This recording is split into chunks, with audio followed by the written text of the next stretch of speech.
Então, muito boa noite a todos. Então, hoje nós vamos... Por que a gente vai estudar um pouquinho, né, dentro desse programa, sobre o Sigmund Freud e um pouco da psicanálise, né? O que isso tem a ver com o espiritismo? Vamos ver que isso foi bastante importante, né, para o advento, para o entendimento das coisas que o espiritismo trouxe. Não foi à toa, né, e nem foi produto de coincidência que tenha surgido esses dois movimentos no século XIX, né?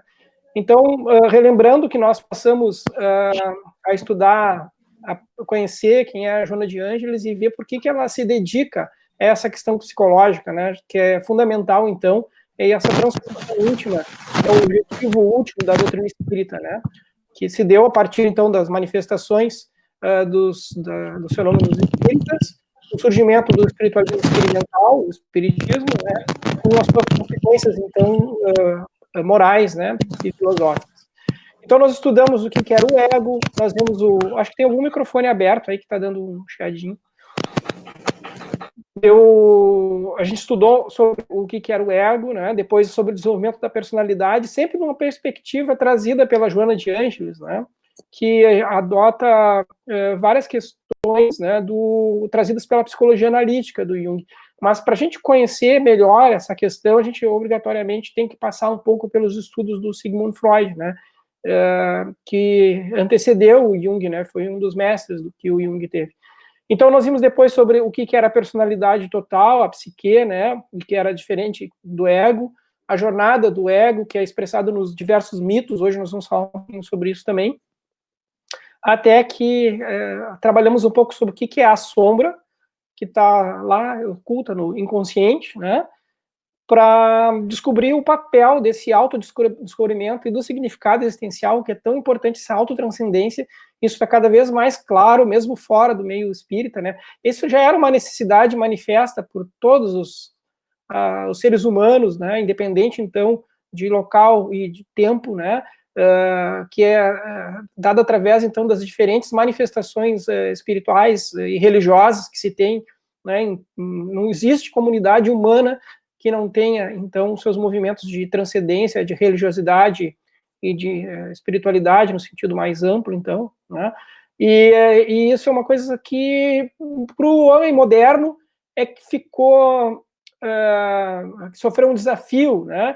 Que criou essa crise existencial que a gente vive, né?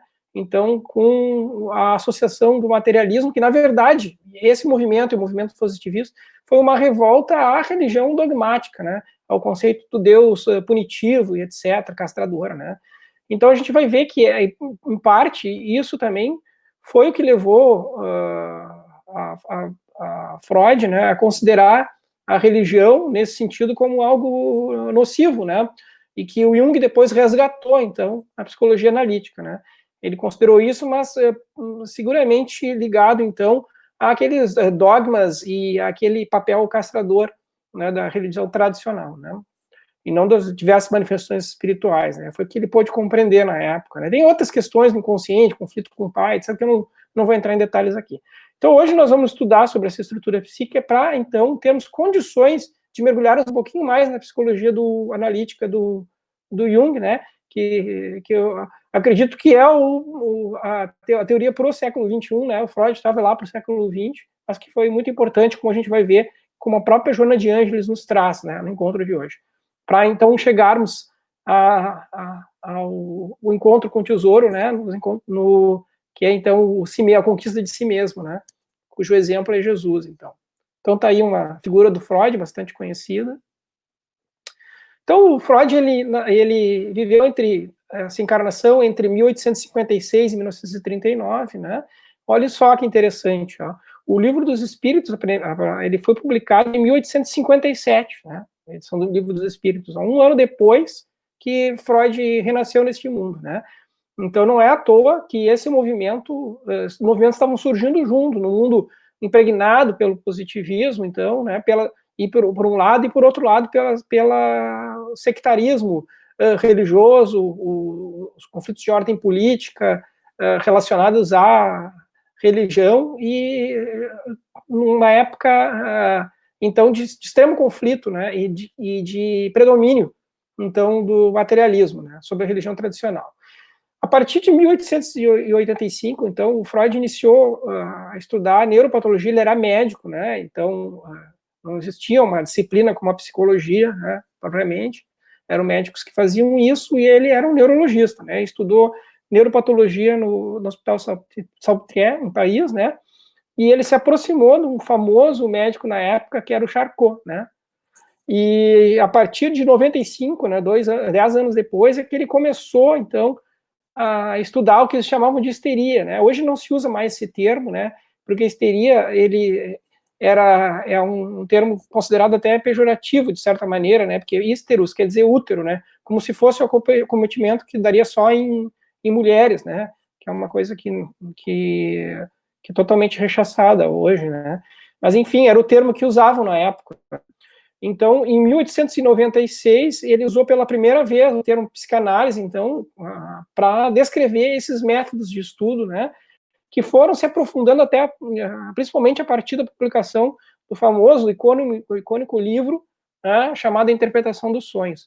Aqui eu trouxe uma figura do Charcot, né, então, estudando as pessoas que manifestavam isso que eles chamavam de histeria, que eram manifestações, então, somáticas, de uma condição psíquica subjacente, e até então ninguém ousava, assim, em falar dentro da academia de ciências de algo como inconsciente, né, era tudo o que existia, o que era consciente, e isso, né, e tão pouco se pensou em alguma coisa imaterial para explicar esse fenômeno fora dos círculos religiosos, né, então, dentro dos círculos religiosos é que tinha essa noção, então, a dualista, né, da alma, né, por exemplo, ou até dependendo da doutrina monista, né, mas dentro da academia, não, era materialismo, as questões ligadas ao cérebro com as suas consequências, então, que eram manifestas a partir de lesões cerebrais, né.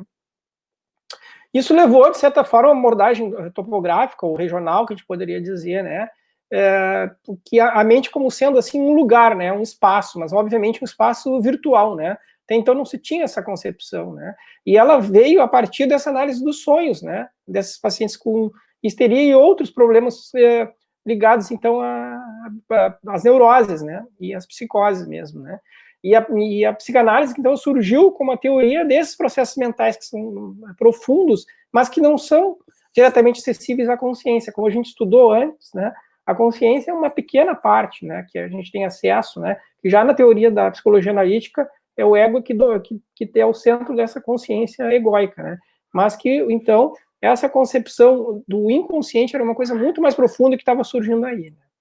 E a primeira compreensão freudiana, então, dividia esse aparelho psíquico em 3 regiões, por enquanto. Essa era a mais rudimentar, a introdutória, né, em que ele chamou o consciente, o pré-consciente e o inconsciente, que não eram, olha só, pasmem, né, em pleno materialismo, né, ele não era uma coisa localizável no sistema nervoso central, esse SNC é a sigla para sistema nervoso central, ou seja, algo diferente do que a neurologia propunha até então. Muito bem, surpreendentemente, então, como a gente vai ver depois, né, o inconsciente, para nós já não é mais surpreendente isso, ele ocupa, então, uma parte muito maior, então, desse mundo mental, né.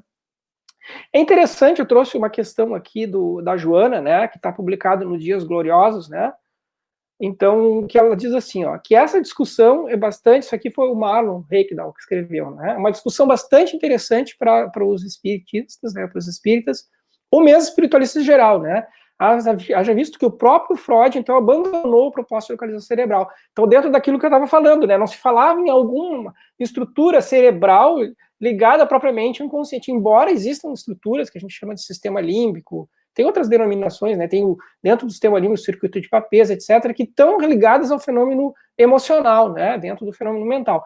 Mas o Freud abandonou essa proposta de localização cerebral naquele momento, porque isso não era o que interessava. Interessado era abordar, né, então, esse mundo psíquico de uma outra maneira, né, não limitando as questões cerebrais, propriamente dita, né, afirmando que isso não era, então, fundamental, e sim o processo psíquico em si, né, a dinâmica desse funcionamento. Então, é isso que a Joana nos diz o seguinte, né, que o cérebro, olha só que interessante isso, sob o comando da mente, veja só que isso é um dualismo interacionista, né, que a gente diz, ou seja, duas substâncias primitivas que se comunicam, né, a mente, espírito, né, é que molda as conexões cerebrais, então, e que leva à plasticidade dos neurônios, né? E o cérebro não como algo mecânico, que era muito difícil de conceber naquela época. Lembremos que isso foi antes do século XX, né? Foi no século XIX, antes do advento da compreensão do papel da consciência, segundo o que a gente chama de interpretação de Copenhague, né? Sobre o papel da consciência do observador na matéria, né? Então a Joana nos diz assim que o cérebro sob o comando da mente, né? André Luiz recorrentemente fala isso também. Em Evolução em Dois Mundos, há várias passagens sobre isso, né? Então, responde conforme o gênero das ordens que recebe. Veja, o cérebro, não como produtor da mente, secretor da mente, no monismo materialista, mas o cérebro como órgão efetor, como receptor transmissor. Aquela concepção do William James, que nós comentamos, que o Alexandre até trouxe para nós quando a gente estudou um pouco sobre a sombra, né? Não o cérebro como protetor, mas como se fosse, então, um aparelho de radiotransmissor, né? Como se fosse um aparelho de televisão ou de rádio que capta a onda mental. Olha só, bem de acordo com o que a gente estuda no Espiritismo, né? E como a gente vê, por exemplo, na obra do André Luiz, né? Notadamente no mecanismo da mediunidade, né? Então, o cérebro responde conforme os gêneros de ordens que recebe. Não é o cérebro que dá as ordens, ele recebe, né? Então, aí sim, que ele usa as enzimas estimuladores da saúde, que a gente pode chamar modernamente, então, de neurotransmissores, né? E outras substâncias, como os hormônios, não, que irão, então, destruir os equipamentos da maquinaria orgânica, emocional e mental.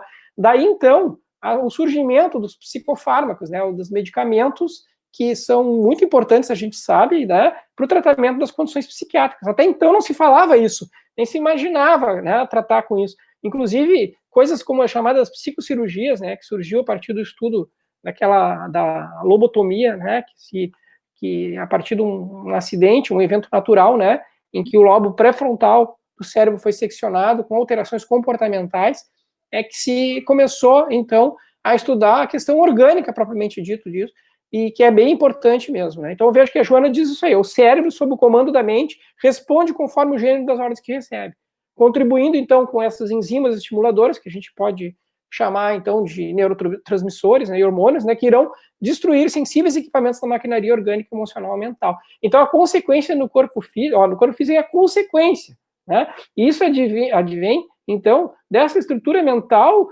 da pluralidade das existências, né? A reencarnatória que a gente traz no inconsciente, que vai moldar através do perispírito, que é esse invólucro semimaterial, esse campo morfogenético, que atua sobre o nosso código genético, para criar aquele novo cérebro, aquele novo corpo, para aquela experiência encarnatória, mas imprimindo ali, né, muito além daqueles traços herdados dos pais.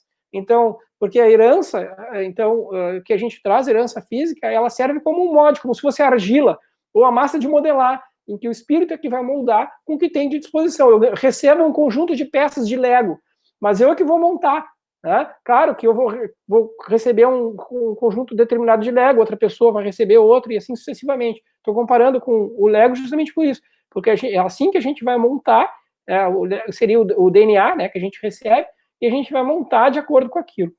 Então, com isso, a gente tenta resgatar essa dimensão biopsicoespiritual, ou seja, né, não é só espírito e não é só matéria, né, mas o ser humano ele é constituído por essas três partes, né, pelo espírito, pela matéria e pelo perispírito, que faz a união, segundo estudamos na doutrina espírita, então, entre esses princípios, né. Tanto que no momento do desencarne, nós todos sabemos, né, que nós levamos conosco o perispírito, que se adapta ao mundo em que vivemos, né? E que naquele mundo o que perece é o corpo físico, que junto com o fluido vital, né? Então, que é a energia vital, é que fica, que volta para o todo, né? E ao passo que o espírito, então, junto do perispírito, retorna à dimensão espiritual. Então, isso é bem importante, né? E não deixa dúvida, né? A respeito dessa ação determinante, tá? Então, voltando àquela primeira teoria que o Freud apresentou, então, né, a gente pode ver aqui o consciente, olha só esse iceberg, né? Tá vendo ali no oceano, né? Quando a gente enxerga uma montanha enorme, né, flutuante no mar, a gente não imagina o que tem submerso, né? Então, porque a gente só vê, então, a ponta do iceberg, que se diz, né? Que é uma montanha de gelo, né? Uma coisa enorme, absurda. Eu poderia colocar um barquinho ali do lado. E isso não é nada perto do que está submerso, né? Então, vejam que logo antes da superfície, que é representada pela superfície da água, o consciente é tudo que está acima da água ali, montanha. O pré-consciente está próximo dali.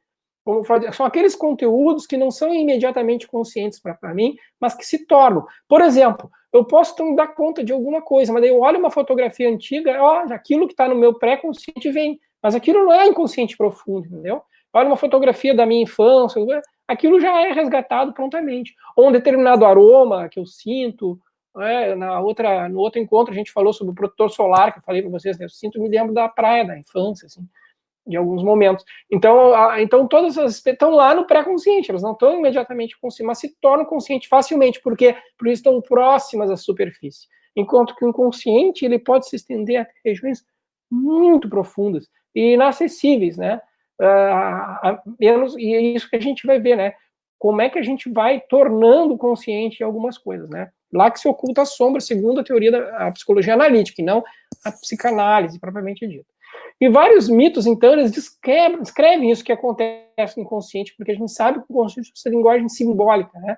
Então, os mitos que estão presentes em vários povos, né? Então, nos povos nórdicos e nos gregos, né? Nos romanos, etc., nos celtas, assim, enfim, nos hindus, e assim, nos egípcios, e assim sucessivamente, né? Eu trouxe aqui hoje, para ilustrar, o mito do Minotauro, que é muito interessante, né? O Minotauro, né, ele é o que é o Minotauro, né? O rei Minos, então, ele recebeu de Poseidon, de presente, um touro, né? E ele deveria sacrificar esse touro. Vou contar sucintamente o mito. Só que ele não o fez. E aí, então, né, para que, como ele não atendeu aquele pedido da divindade, né, o que aconteceu? Aquele touro acabou engravidando, né, com a esposa dele, né, por estímulo da Afrodite ali, né, que botou coisa na cabeça dela lá, e teve um filho, né, com uma parte touro e uma parte humana, né? E essa sombra monstruosa ali, né, envergonhava o Minos, e ele então construiu um labirinto que não poderia ser ultrapassado, e colocou a fera lá no labirinto, né? Então veja, para esconder a vergonha dele, né, que era aquele Minotauro, né? Então olha só o que isso simboliza, né? O labirinto enorme é o inconsciente, um labirinto assim, cujo centro desse labirinto é muito distante, e lá que a gente esconde aquilo que nos envergonha, né? Mas ele está lá, né? E o que aconteceu lá?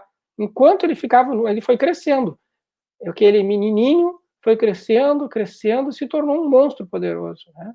Foi preciso, então, que o herói, que usou um novelo de lã, né, para que não se perdesse dentro do labirinto do inconsciente, que foi o Teseu, né, que pudesse, então, encontrar a sombra que estava oculta dentro do labirinto sem perder a si mesmo, né? Então, sem se perder nesse labirinto, né, para conseguir, então, enfrentar, então, a fera que havia dentro dele. Então, e assim, os mitos gregos são muito importantes porque os mitos, eles falam ao inconsciente, não é uma interpretação literal, mas com daquelas coisas que são do chamado, que o Jung chama daí, então, de inconsciente coletivo. Os mitos estão nesse inconsciente coletivo. Então, essa percepção consciência que o Freud chamou, né, era uma parte desse aparelho psíquico, né, mais próxima desse mundo externo, né, que tem a ver, então, com esse subconsciente aí, né, esse pré-consciente, melhor dizendo. E as informações inconscientes que mais facilmente se tornam, então, eles estão nessa parte mais superficial do inconsciente, né, que é o pré-consciente. Mas o que acontece? Lembra que nós estudamos os mecanismos de defesa do ego, né? Eles oferecem resistência, né, justamente para que esses conteúdos não se tornem conscientes, né? Mas eles geram os conflitos internos que a gente tem, né? E muitos têm a ver, são coisas que a gente acaba reprimindo, né? Então, a teoria psicanalítica do Freud, o que ela diz? Né? Ela evoluiu, né, para poder compreender melhor esse funcionamento humano, né, não do cérebro, né, mas da mente, né, e o adoecimento psíquico, né. E aí essa teoria surgiu essa teoria tripartite da anatomia da mente, né, a segunda parte, né.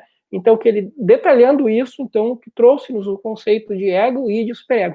Isso não foi aceito imediatamente, até hoje é objeto de muita controvérsia. O maior mérito do Freud, na verdade, foi explorar o inconsciente e afirmar a existência dele, né? Com vários problemas que tem advindo da teoria, obviamente. Então, o que é o ego, o id e o superego, né? Detalhando isso, né? O ego a gente estudou naquela visão junguiana ego e a visão que a Joana nos traz, né? E o id, o que é, então? O ego, ele é o centro dessas forças que estão tensionando, ele está entre o id e o superego, né? O id, todo ele está no inconsciente, e ele tem a ver com os nossos instintos, dá para representar com o diabinho, sabe? Como o superego é o anjinho ali, mas não é bem anjinho, né? O id é o diabinho, né? Então, ele está ligado à nossa animalidade, à nossa parte, então, de prazer, né? Do libido, que ele desenvolveu amplamente essa questão, né? E a satisfação do prazer, etc., mas que ele está lá para a gente poder viver em sociedade. Se todo mundo seguir só o que o id, isso é importante lembrar, porque ele está em todos nós, né? A gente se desorganiza socialmente, né? Então, o superego, o que é, né? O superego, que é representado na concepção freudiana, né? Pelos pais dentro de nós, né? E é o que limita, então, o id para ele não fazer o que ele quiser, né? Então, pode-se ter um superego que é extremamente castrador ou não, né? E aí tem um id totalmente solto, e a pessoa faz o que quer, etc. E então a gente tem problemas nos dois extremos, né? E o Freud nos disse o seguinte, que tudo que é reprimido é inconsciente, né? São coisas que estão lá dentro, que a gente reprime, mas estão lá, né? O Jung foi mais além, né, quando ele fala dos complexos, né? Mas nem tudo que é inconsciente é reprimido, não necessariamente. Então tem coisas que são apenas inconscientes, mas que não necessariamente são reprimidos. Só estão lá, guardados no inconsciente, e tem a ver com o que a gente estuda na doutrina espírita? Com a pluralidade das vivências, das existências, né? Então, como a gente é um ser multi-existencial, né, que formou que esteve várias vezes, né, encarnado, vestindo vários corpos, né? O corpo é uma veste, como diz André Luiz, né, no nosso lar. Então, o que acontece? Isso fica tudo armazenado lá no inconsciente. E vejam, e não é uma estrutura cerebral, mesmo bem em acordo com o que Freud intuitivamente falou, né? Porque o cérebro se desfaz com a morte do corpo físico. E isso fica, então, numa estrutura que não é cerebral, né? Que é a estrutura, então, mental, que fica ligada ao nosso espírito imortal, né? Então, que imprime através do perispírito as suas características na nova vivência encarnatória. E qual era o objetivo dessa psicanálise que o Freud desenvolveu, então? É tornar consciente o que era patologicamente inconsciente, né? Então, as neuroses, né, que segundo o Freud, né, tem relação direta com o inconsciente. Eu tinha um professor de psiquiatria na faculdade que dizia que não tem problema a gente ter algumas neuroses, né? Tudo bem, o que a gente não pode ter são psicoses, né? As psicoses é que são coisas mais completas. Então, lembro daquele iceberg que nós vimos antes, né? Em que a gente colocou só o consciente, o pré-consciente e o inconsciente. Olha só como ele detalha agora isso, né? O ego, ele tem uma parte, segundo a teoria psicanalítica, então, que é consciente, né? Que está para cima, e uma parte que está lá no pré-consciente. Mas não no inconsciente profundo, porque o ego, lembra que a gente estudou daí com uma outra visão junguiana, então, que o ego é o centro da consciência, né? Então, ele é consciente. Agora a gente pode ver que o id, ele não chega nem perto da superfície. Ele é totalmente inconsciente. Já o superego, então, tem comportamento aprendido também. Nessa e em outras encarnações, como a gente vê na nossa visão espírita, né? Então ele está presente tanto no consciente como no inconsciente, né? Ele ajuda a regular essas forças. O ego está tenso lá no meio dos dois. Então é importante lembrar, né, que determinados processos mentais, né, eles deveriam ter evoluído até um ponto em que a consciência recebesse informações dele, né? Isso, porém, não se realizou, segundo Freud, né? E em seu lugar, a partir desses processos interrompidos, e de alguma forma foram perturbados e obrigados a permanecer inconscientes. E aí, então, como é que eles se manifestam? Através de sintomas das neuroses, né? Que é isso que ele considerou. Então, é uma maneira da gente estar pedindo socorro ali, o indivíduo, né? Então, a neurose, ela consiste nessa frustração, numa não realização, um daqueles desejos da infância que, segundo Freud, era tudo na infância, porque ele não considerava a perspectiva da pluralidade das existências, né, da reencarnação, né, e que nunca eram vencidos. Acreditava que tudo tinha a ver com a infância. Muita coisa, de fato, tem, como a gente já estudou antes, no desenvolvimento da personalidade. Mas, como espíritas, a gente sabe que isso vai muito além. Ele não vai apenas nessa infância, mas ela vai na nossa... que nós estamos na infância espiritual, na verdade, né? E ela vai muito além disso, né? Então, que estão profundamente realizados no que ele chama de organização filogeneticamente determinada. Então, assim, o que é uma questão filogenética, ela tem a ver com a evolução ao longo das espécies. Embora, então, ele não fale aqui em reencarnação, etc., né, a gente pode até interpretar isso na evolução que ontogenética, ou seja, da própria formação do organismo, que lembra o desenvolvimento entre as espécies, né, na evolução do espírito, né, então, dentro do mundo material. No processo de se tornar consciente, nesse processo de individuação, né, o átomo ao arcanjo, né, como está na codificação, né. Essa frustração é, em última análise, sempre uma frustração externa, mas, no caso individual, ela pode proceder do agente interno, né, lá no superego, né, e assumir a representação das exigências da realidade. O efeito, então, patogênico depende do ego, por quê? Pela tensão que eu falei antes, né, que a gente conversou, né, porque o ego, ele está lá, se relacionando com o mundo externo, com o consciente, né, tentando abafar o id, né, que o id, lembra, o id são aquelas coisas, muitas coisas que a gente quer ocultar, mas que estão lá reprimidas, né. As religiões castradoras, durante muito tempo, elas foram responsáveis, né, pelo esse controle do externo do id, mas o pessoal, às escondidas, fazia, às vezes, o que não fazia em público, né, e a gente sabe que a tensão era estourada de outra maneira, né, então, e não através do oculto, então, né. Por quê? Porque o id, ele tem a ver, então, com o libido, né, começa, se a gente for estudar a infância, com um prazer já infantil, né. Qual é o prazer infantil de um bebê, né? É o de mamar, se sentir satisfeito, né, e o de eliminar, de evacuar, quando ele está chorando, com desconforto, tudo, né? Então, esse prazer depois, ele que vai evoluindo, então, para o prazer sexual, né? Através, então, aqui não é exógenas, é áreas erógenas. Desculpa, eu escrevi errado, né? E a tendência, então, então a criança, ela não tem muita inibição em relação a isso, né? E pegar na parte genital, ou trocar na parte anal, na boca, etc., né? Aí o adulto que vai, então, através, então, da ação do superego, né, é que vai inibindo esses processos. E ainda bem que é assim, né? Porque senão só o nosso lado animal é que estaria presente se manifestando, né? O superego é importante por isso, né? Mas muitas coisas desses conteúdos reprimidos, né, eles são tensos lá, e que, como eles são inconscientes, como a gente não explora eles podem ser, sim, objetos de neuroses, né, quando são reprimidos de uma maneira inadequada, né. E esse instinto sexual, então, ele, com a evolução dele, torna-se Eros, né, uma figura mitológica, né, que evolui para além disso, né, de instinto sexual meramente, que é da parte animal, né, nossa, né, para um instinto de vida mesmo, né, de criação. E quando a gente consegue mais esse sentido na criação, é aí que advém, então, os processos criativos, né? Porque eu lembro, Gênesis, né? Vem de genética genital, né? Da criação, né? O pai, a figura sempre tem o sacro, o osso do sacro, que fica ali onde? No centro da pelve, né? De sagrado, né? Então, que é onde está o útero, a capacidade criativa, então, né? Essa criatividade, quando a gente pode ler, inclusive, a criatividade em atitudes de castração, né? A imaginação fica tolhida, né? E às vezes a gente não consegue criar coisas, ir além, né? Por se reprimir demais, né? As crianças são muito criativas porque não estão tão inibidas pelo superego ainda. Então, por isso é que se explora muito a criatividade infantil, né? Nesse sentido. As crianças estão sempre tendo ideias justamente tão...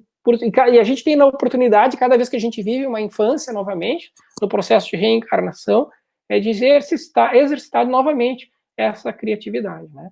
Então, o ser individualizado, já com a individuação, processo de individuação mais avançado, que já conseguiu mergulhar um pouquinho no seu inconsciente, no encontro com a sua sombra, ele já consegue resolver melhor essas questões e manter um nível de criatividade melhor, né? Justamente por isso, né? Porque consegue ir superando aos poucos isso que vem arraigado ao longo de muitos séculos, né, na nossa experiência reencarnatória. Então, assim, ó, é muito interessante que o superego, então, a gente estudou um pouquinho do ego e do id. O superego, segundo o Freud, então, ele é o que chamamos de consciência, mas não é a consciência da codificação espírita, por isso que eu trouxe aquele destaque ali embaixo, né?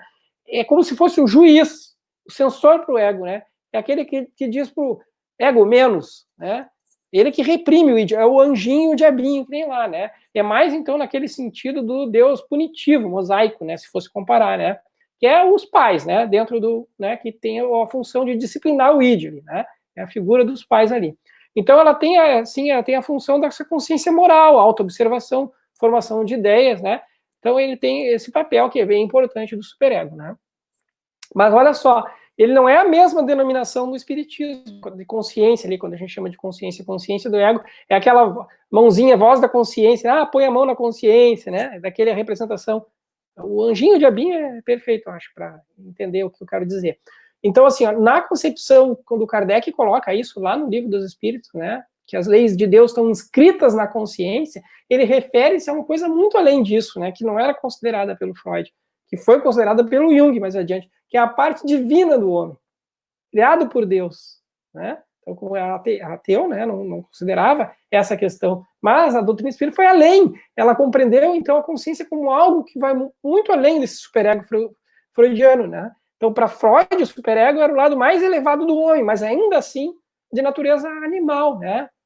Enquanto que, para o espiritismo, vai além disso, é a nossa natureza divina, né? É o Deus em nós, que é uma compreensão que o Jung teve mais, depois foi um dos motivos, então, de ruptura, como a gente vai ver, né?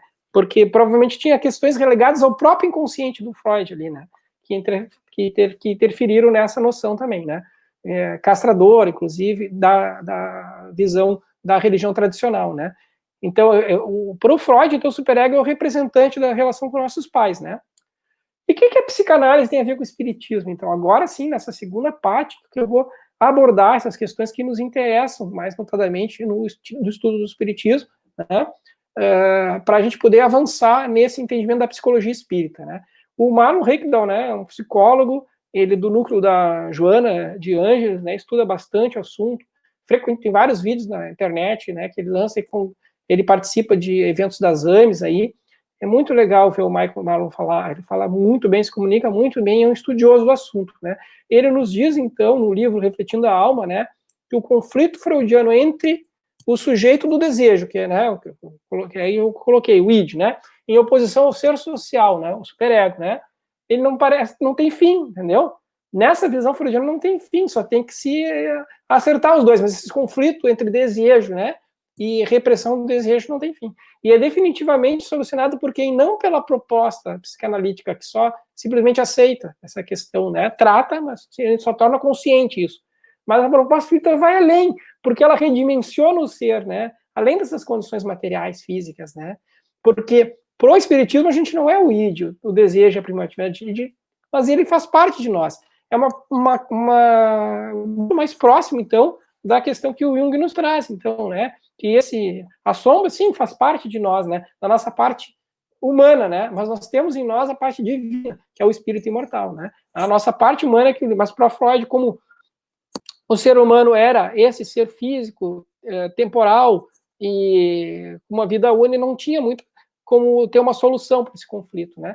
Então, essa dimensão que o Freud dá, aquela instância psíquica, né, ela tem com finalidade o prazer, né? E é fundamentalmente o homem foi muito importante para enfrentar, então, várias questões que estavam ali reprimidas, né? Coletivamente reprimidas, né?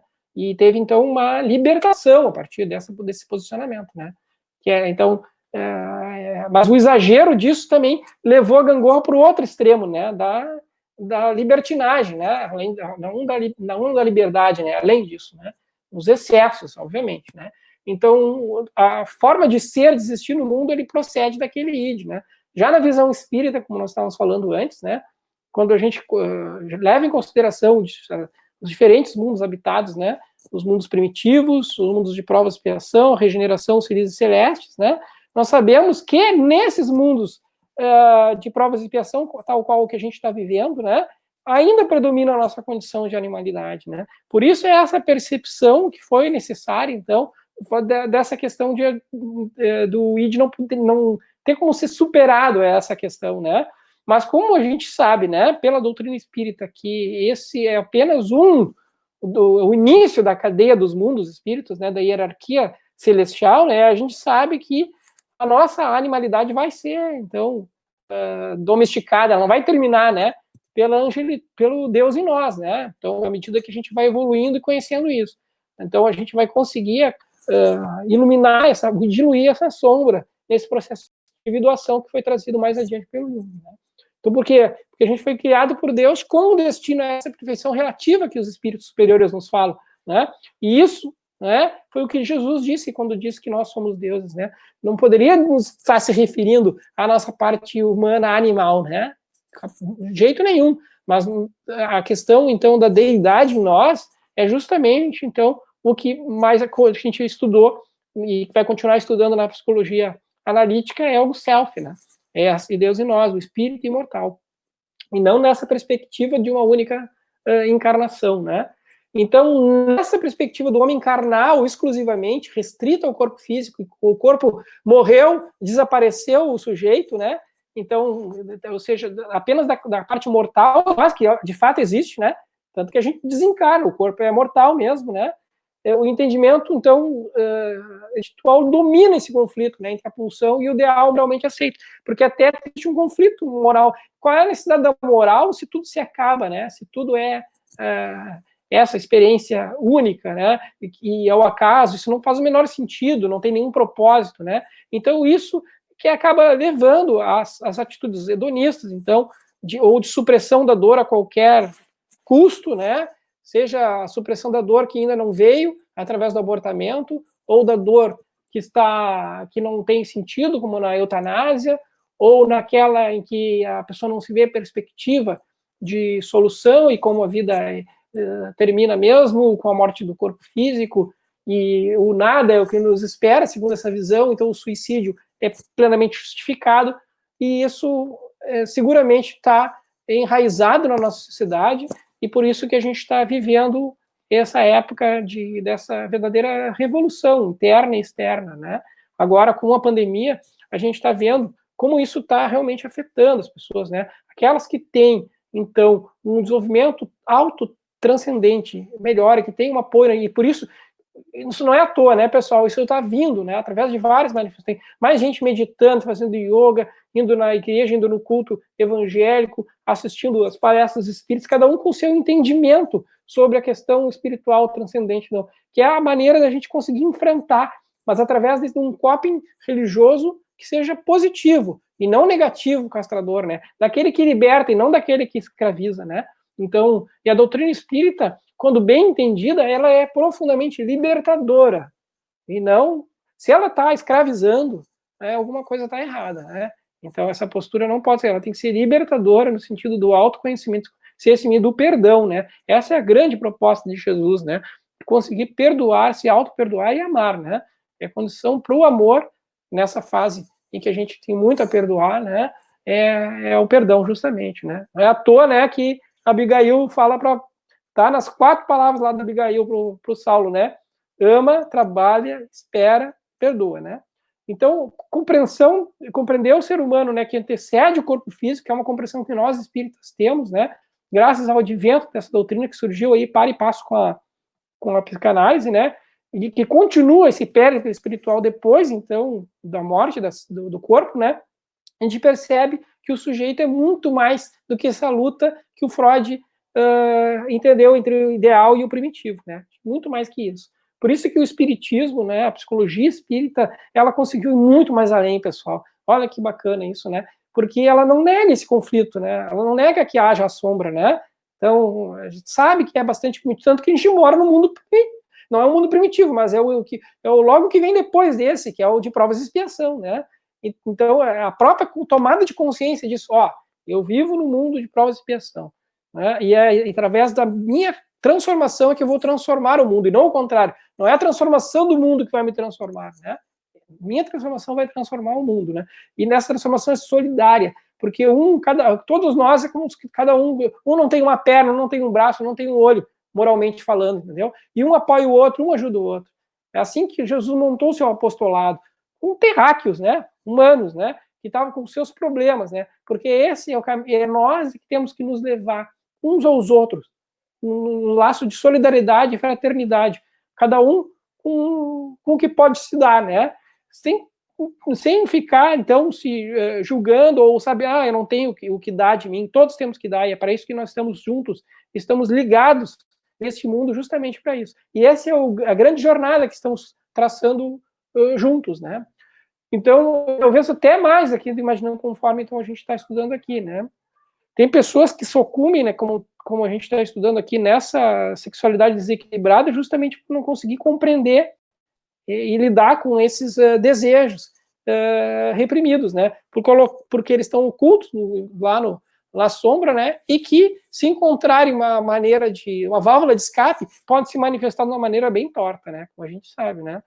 Não é à toa que tivemos escândalos clericais, né, ligados à exploração sexual, à pedofilia, etc. Né? É um ponto bem nevrálgico, porque isso é só aquela questão que foi colocada debaixo do tapete, não foi enfrentada de uma maneira definitiva. Né? Talvez se tivesse explorado isso de uma maneira mais construtiva, né, a gente não tivesse vivendo o drama que a gente vive hoje em relação a essas questões, né? Então, isso está, infelizmente, a gente sabe que existe e não se oculta mais. Durante muito tempo isso ficou oculto, né? Então, pela vergonha, o minotauro, né? Lá dentro do labirinto, né? Isso era uma questão bastante nevrálgica, justamente porque é uma coisa que envergonha a sombra, ninguém quer mostrar a sombra, né? Mas ela tem que ser vista, tem que se tornar consciente. A gente teve, agora há pouco, né, no Brasil, relacionado, então, a um médium brasileiro aí, a gente sabe, né, os escândalos ligados, então, a uma sexualidade mal desenvolvida, né, e tudo que provocou de dor, né, de sofrimento, né, então a própria Federação Espírita se manifestou em relação a isso, né, não preciso citar, né, obviamente, mas todo mundo sabe o que eu estou falando, né, então, como a sexualidade mal desenvolvida, né, ela pode aflorar, né, de uma maneira torta, né. Então, o principal desvio que fazemos extrapola essa dicotomia de vivenciar o conflito ou não, né? E sim, qual energia que é fundante no desenvolvimento da personalidade, né? E para o Freud, o homem é primitivo mesmo, né? Porque ele só considerava a unidade da encarnação humana e não a pluralidade das existências, né? Agora, para o espiritismo, o homem é divino, ele tem origem e destino na divindade e tem Deus dentro de si, né? Que é a visão cristã, né? Então, de Deus em nós também, né? Então, encontra-se ainda primitivo, segundo o Espiritismo, né, pelo nosso estado de evolução. Mas não é que nós sejamos condenados a isso. Quando a gente olha na perspectiva de uma existência única, é o que o Freud podia observar mesmo, entendeu? Porque o espectro que ele conseguia enxergar era através dele, né? O Jung já avançou porque ele viu além disso, né? Ele conseguiu ver além disso. Ele teve uma experiência de quase morte fantástica também, né? E ele conseguiu perceber essa unicidade, vários conceitos como a sincronicidade, como o inconsciente coletivo, etc. Então, isso é interessante, né? Por espiritismo, então a gente foi criado, né, por Deus, né? E a gente carrega o Deus na nossa essência, né? Que é o pai, né? E assim, ó, é filho, nesse caso, é um filho por partenogênese, que a gente diz, né? Não tem o Deus e a deusa, né? Então, toda a nossa herança luminosa vem do Criador, e nós somos idênticos a Ele nesse sentido, né? Nas potencialidades que carregamos. Por isso, a perfeição relativa, né? Porque somos perfectíveis por sermos a imagem e semelhança do nosso Criador, em espírito, né? Em espírito. Não na nossa condição humana encarnada, né? Mas na nossa essência está lá, né? E à medida que a gente vai se desenvolvendo, né? E o conflito sexual vai perdendo espaço, né? Mas aí vão surgindo outros conflitos, e notadamente no século XXI, os conflitos de ordem transcendental. No momento que a gente várias questões da sexualidade foram se tornando desinibidas, né? E vários conflitos que estavam lá sendo colocados debaixo do tapete, né? Questões de gênero, questões de divórcio, de separação, ou de namoro, ou de descoberta de sexualidade na adolescência, até que chegou a um outro extremo, né? À medida que se falar sobre sexualidade começou a ser uma coisa com menos tabu, né? Que era muito o contrário do que antes, abriu espaço para que outros conflitos surgissem, né? Inclusive aqueles vazio existencial, né? Começou tudo no prazer, o prazer satisfeito não levou a um preenchimento desse vazio existencial, né? E esse é o grande processo que a gente está vivendo hoje, né? Com o esquecimento transcendente, a busca novamente pela espiritualidade, pelo transcendente, né? Então, várias pessoas estão procurando isso de novo, porque estão fartas desse vazio, né? Esse vazio existencial, dessa falta de propósito, né? Então, isso que o Espiritismo nos dá, né? Porque ele nos dá esse entendimento através da razão, né? E permitiu que a gente retornasse, então, à compreensão dessas questões tão importantes para nós, né? O cristianismo primitivo falava direto ao coração, o espiritismo fala ao intelecto, mas com um desdobramento intelectual depois, né? Então, outro aspecto ressaltado é que a consciência freudiana, o superego, né, ela auxilia na administração do ser, é a instância que restringe, proíbe e julga. Tá vendo só o superego no modelo freudiano é muito diferente da presença de Deus em nós, no modelo, então, do self, né? Então, o modelo de conduta baseado no cerceamento, na castração, né? E na nossa análise, segundo o Marlon aqui, né, poderíamos comparar, então, o Deus mosaico, né? Moisés, né? Aquele que pune, olho por olho, né? Aquele que pune, né? Agressivo, julgador, etc, né? E não o Deus apresentado por Jesus, né? Que é o Deus amor, né? Que não, o Pai. Olha a denominação que Jesus trouxe. Pai, né? Então, aquele que é o justo, que bom, que nos ama como filhos amados dele, né? E não um Deus julgador. O Deus castrador, julgador, é uma visão do passado, né? A nossa visão, hoje, a gente sabe que quem julga somos nós mesmos, né? Nós mesmos é que fazemos esse julgamento, porque o julgamento é interno, não externo, né? Então, isso é muito interessante, né? Vamos adiante, eu não sei que oração, se eu não estou me passando aqui, eu vou olhar 10 minutos. Eu vou voltar para a apresentação, sem relógio. Então, assim, ó, a gente percebe que a Joana considera que a possibilidade dessa superação que o Freud não conseguia perceber na sua teoria psicanalítica, ele não conseguiu avançar além daquilo, foi muito importante, porque começou a se explorar o inconsciente através disso, mas o espiritismo consegue ir além disso, né, nesse processo, né? Então, o espírito, ele consegue ir aos poucos se desfazendo dessas escamas do ego, né, e vai libertando, vai abrindo a espessa nuvem, né, que está dentro do inconsciente, né, dessa sombra, né, que vai consolidar, então, essa interação do eixo ego-self que a gente vai continuar estudando depois, numa perspectiva da psicologia espírita, né, para conseguir, então, chegar às alturas que nos esperam, né, mas para isso a gente primeiro tem que encontrar ali a sombra, o humus, né, por isso a humildade é importante, né, porque a gente primeiro tem que se dar conta de todas essas questões mais básicas e só depois, com o pé no chão, é que a gente vai poder alçar os voos, né. A gente não vai conseguir, sem resolver a questão das nossas raízes, aí, alçar esses voos, né. Então, isso é bem importante, mas assim, ó, sem esquecer que o Freud, qual foi a, a questão que ele trouxe, então, de explorar esse inconsciente, né? Então, a grande contribuição dele foi justamente abrir as portas dessa metapsicologia, que não tinha na época, né? Como eu falei, era tudo a questão neurológica, ou então das religiões, né? De uma maneira totalmente simbólica, né? Então, ele abriu espaço para que a psicologia profunda surgisse, né?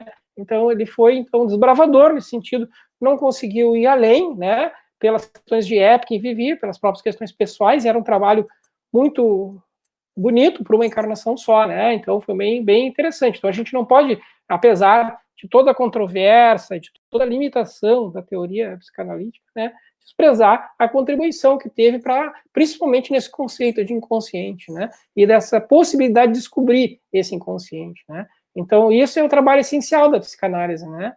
Então é essa técnica para conseguir então chegar até esse inconsciente que foi explorado mais adiante, então, a partir do desenvolvimento que se deu com o surgimento da psiquiatria, propriamente dita, e da psicologia, né?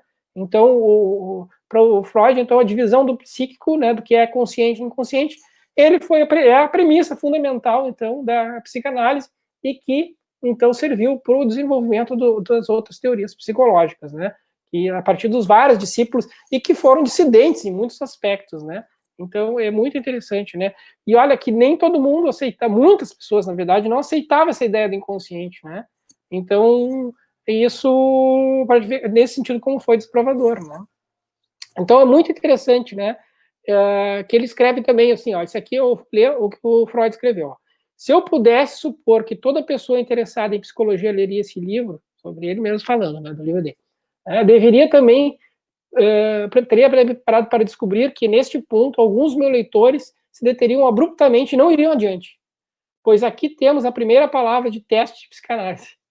Para muitas pessoas que foram educadas na filosofia, A ideia de algo psíquico que não seja também consciente é tão inconcebível que lhes parece absurda e irrefutável simplesmente pela lógica. Acredito que isso se deve apenas a nunca terem estudado os fenômenos pertinentes da hipnose e dos sonhos. Olha só, que a doutrina espírita também se deteve, ó, hipnose, o sonho, o magnetismo, né, o mesmerismo, né, nos quais inteiramente, bem do século XIX, né, inteiramente a parte das manifestações patológicas torna-se necessária essa visão, essa psicologia da consciência incapaz de solucionar os problemas. Então, isso é uma coisa bem interessante, né, pessoal? Que nem muitas pessoas não estavam preparadas para esse conhecimento totalmente inovador e inconsciente. O mesmo se deu em relação ao espírito na visão. Tanto que o Kardec enfrentou muitos problemas, né? Mesmo sendo um estudo sistematizado, espiritismo experimental mesmo, teve muitos problemas justamente por trazer, e assim todos os desbravadores, né? Todos aqui, agora a gente está também no momento, através de, sabe que no grupo da AME, só um parênteses assim, né? A gente vai fazer um seminário na quinta-feira que vem, eu vou apresentar sobre EQM lá, muitos médicos espíritas que estavam também ali, cada um no seu cantinho, agora parece que a epidemia veio com uma oportunidade da gente se reunir, assim, acho que tem umas 30 pessoas aí que vão participar, que são médicos espíritas aqui do nosso meio, né? E é muito interessante, né? Como a gente pode, cada um contribuindo um pouco, né? Ser desbravador e, quem sabe, transformar a medicina do futuro, né? Uma medicina que já está se transformando assim, né? Que contempla, assim como a psicologia do futuro, os aspectos espirituais tão importantes, tão fundamentais, né? Para trazer, talvez, uma visão mais holística da vida, da saúde, da doença, né? Então, essa dimensão dos sonhos que a gente estava se referindo ali, e da hipnose, né, no século XIX, né, mostrava um mundo desconhecido do próprio sujeito, né, eram coisas que estavam no inconsciente, mas eles mesmos não compreendiam a existência desse inconsciente. É uma coisa paradoxal até, né? Então, entendemos que esse conceito consciente do Freud, ele trouxe os mecanismos para aceitar isso, assim como os conceitos do mundo espiritual trouxeram também substrato para a compreensão de muito mais coisas, né? E muitas dessas coisas a gente só foi descobrir no século XX, né? Então, o que a Joana de Ângeles nos diz, né? É muito difícil dissociar o inconsciente das diferentes manifestações da vida humana, porquanto ele está a ditar, de forma poderosa, as realizações que constituem os impulsos e atavismos existenciais. Então, aí, pessoal, pegamos esse inconsciente, que é uma das coisas que a gente está travando aqui, é a nossa viagem para compreender o que é esse inconsciente que está, então, dentro da nossa psique, né? Dentro do nosso espírito reencarnante, né? Que está obliterado, por enquanto, pela experiência que a gente tem, a gente esquece, pelo esquecimento das vidas passadas, a gente não tem ideia do ser total que a gente é, e cada um de nós, pelas experiências que a gente passou, das mais traumáticas e luminosas possíveis, né? Nós passamos por muitas coisas, porque nós encarnamos muitas vezes, né? Só que muitas dessas coisas se manifestam através, então, do que se torna assim pré-consciente, né? Como a gente vai ver. Mas olha só, cada pessoa, então, tem toda essa. Olha o respeito que a gente tem que ter. Cada um tem toda essa profundidade, uma vivência única, não só uniexistencial, mas multiexistencial. Né? E todos nós unidos nesse princípio. Né? Então, é somente à luz do Espiritismo é que esses métodos psicológicos, né, a gente vai poder, então, ir além, né? Esse conhecimento, né? Porque ele é que nos traz essa questão das existências pretéritas, né, pessoal? Dessas múltiplas existências que a gente vive, né? E onde está esse arquivo? Não pode estar no cérebro, né?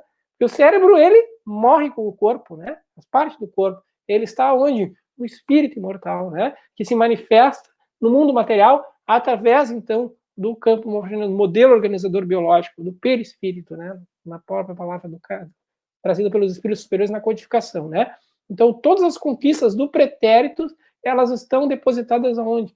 Nessas energias potenciais. Quem nos fala isso? Emmanuel, né? Que também fala sobre essa psicologia espírita, né? Então, é isso que o Emmanuel nos diz, né? É através dessa compreensão psicológica que a nossa existência não é limitada a uma única experiência encarnatória, né?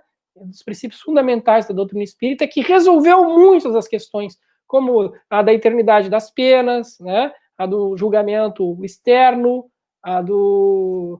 né, da existência de sofrimentos eternos no inferno, e assim sucessivamente. Isso conseguiu devolver de volta é bom, né? Devolver a nós, né, a noção, então, de uma verdadeira justiça divina, né?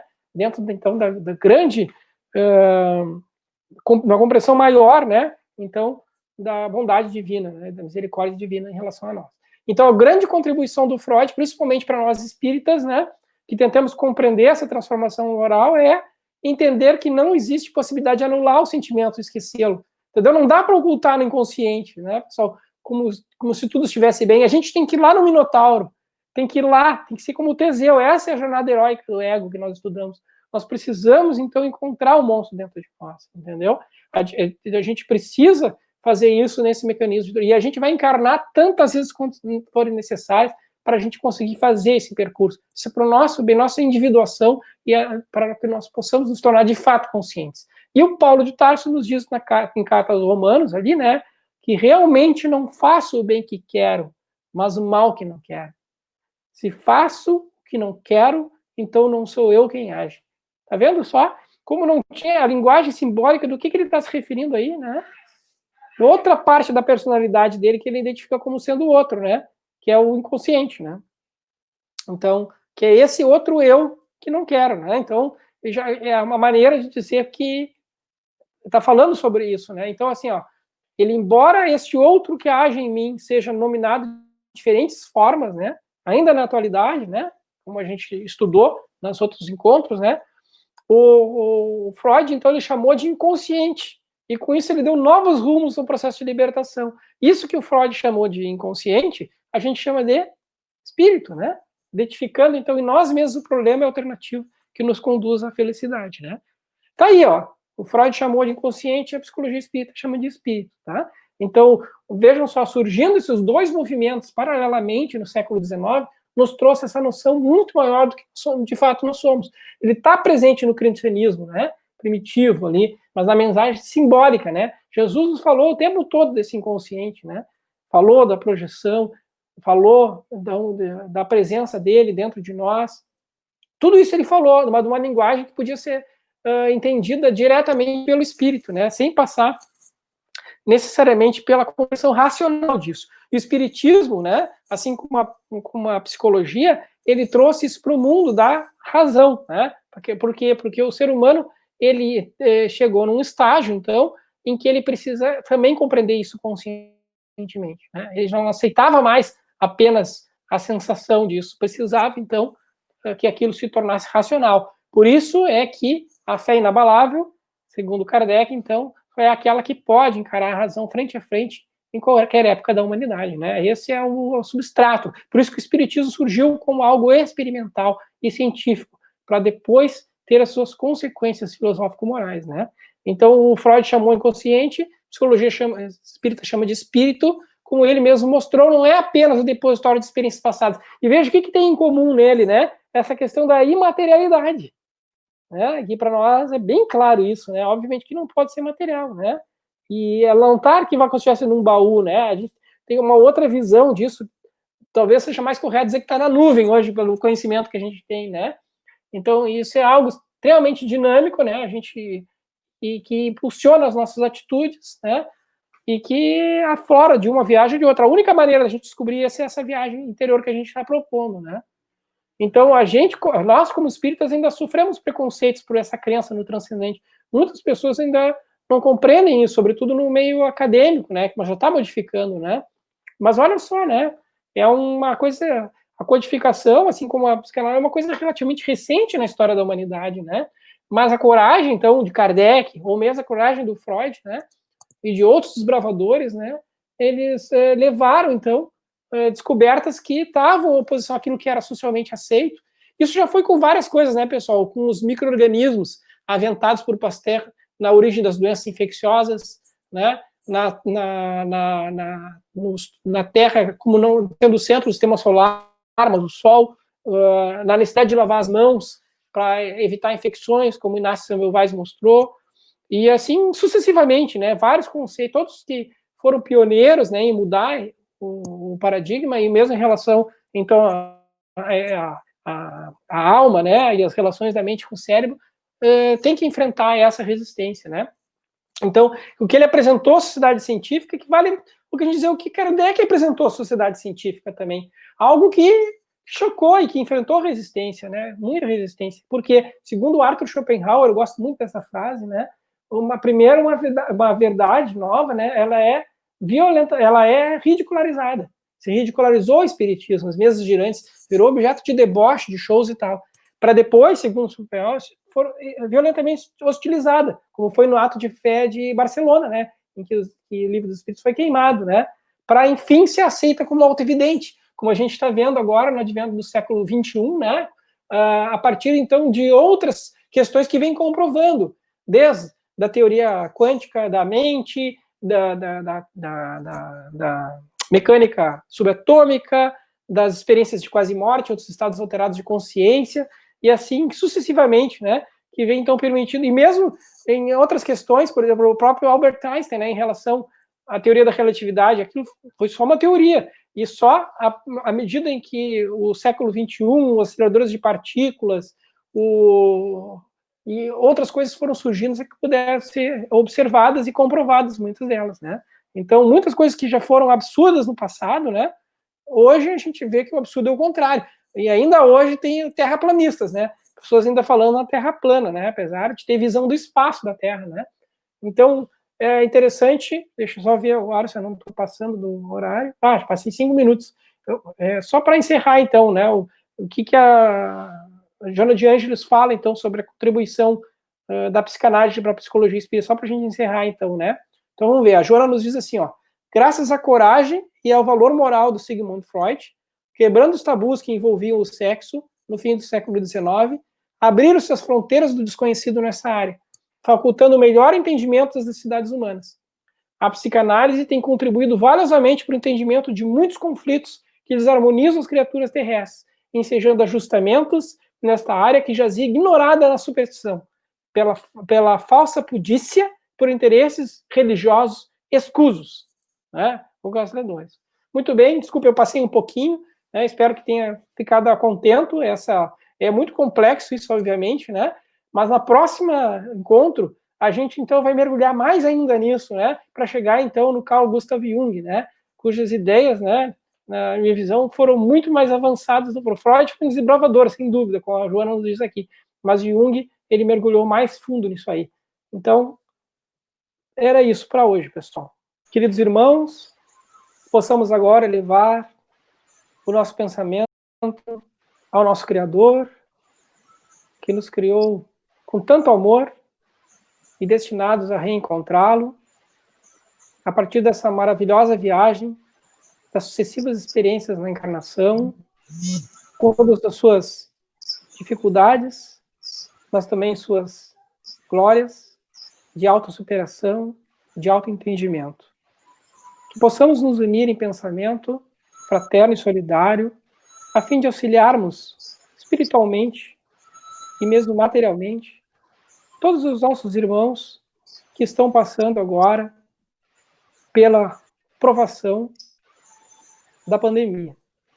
E que possamos, a partir desse fortalecimento psíquico ensejado por esse momento de introspecção através da quarentena, tornar-nos mais fortes e mais conscientes de nós mesmos e do que nós estamos fazendo aqui neste mundo, para que nos desenvolvendo a nós mesmos, possamos servir melhor.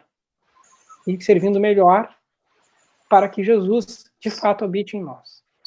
E que assim possamos aproveitar ao máximo essa encarnação que misericordiosamente foi nos dada pelo nosso Criador.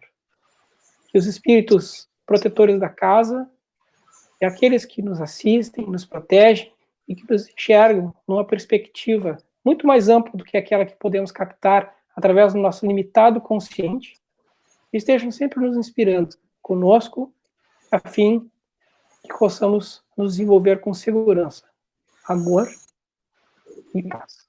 Que assim seja. Que assim seja. Assim seja.